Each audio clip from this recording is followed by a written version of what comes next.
வணக்கம். என் பேர் டாக்டர் சுசித்ரா.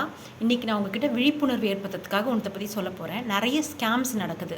அதாவது ஜனங்கக்கிட்டேருந்து காசை என்னென்னலாமோ ஏமாற்றி பறிச்சிடுறாங்க. அதில் ஒன்றை பற்றி உங்களுக்கு சொல்ல போகிறேன். அதாவது ஒரு ஃபோன் கால் வந்தது கொஞ்ச நாளைக்கு முன்னாடி எனக்கு. அது ஒரு 4-5 வந்தது. எல்லாத்தையும் கட் பண்ணிட்டேன். அதுக்கப்புறம் 4-5 தடவை வருதேன்னு சொல்லிட்டு என்னன்னு கேட்டேன். அதாவது நாங்கள் இந்தியன் டெலிகம்யூனிகேஷன்ஸ் டிபார்ட்மெண்ட்லேருந்து ஃபோன் பண்ணுறோம். நல்ல இங்கிலீஷில் பேசுகிறாங்க. நல்ல ரெக்கார்டட் வாய்ஸ், ஒரு லேடி வாய்ஸ் பேசுது.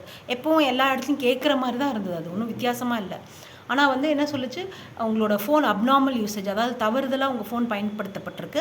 அதனால் இன்றைக்கி உங்களோட ஃபோனை கட் பண்ணிவிடுவோம், கனெக்ஷன் துண்டிக்கப்படும். மேலும் விவரங்களுக்கு டீட்டெயில்ஸ்க்கு நம்பர் 9 அமுக்குங்க அப்படின்னு சொல்லிச்சு. நான் நல்ல வேலை அமுக்கலை. அதுக்கப்புறம் அதை பற்றி தெரிய வந்தது, ஒரு டிஜிட்டல் ஸ்கேம் பற்றி. டிஜிட்டல் அரெஸ்ட்டுன்னு நீங்கள் கேள்விப்பட்டிருக்கலாம். அதாவது இந்த மாதிரி அமுக்கினா அதுக்கப்புறம் எதோ ஏமாற்றி உங்களை நீங்கள் ட்ரக்ஸில் இன்வால்வ் ஆகிருக்கீங்க, உங்கள் கூரியர் அமைச்சது, இல்லை உங்களோட மணி லாண்ட்ரிங் கேஸில் உங்கள் அக்கௌண்ட் ஆதார் கார்டு இருக்குது அப்படின்னு எதோ சொல்லி அதுக்கப்புறம் ஃபோன் கால்லையே மணிக்கணக்கு உட்கார வச்சு வீடியோ கால்லையே பயமுறுத்தி ஒரு இன்ஸ்பெக்டர், அப்புறம் நார்கோட்டிக்ஸ் டிபார்ட்மெண்ட், சிபிஐ, அந்த மாதிரி நிறைய பேர் வர மாதிரி நடித்து ஏமாற்றி கடைசியில் காசு வாங்கிடுறாங்களாம். அதனால் ஜாக்கிரதையாக இருங்க. வணக்கம்.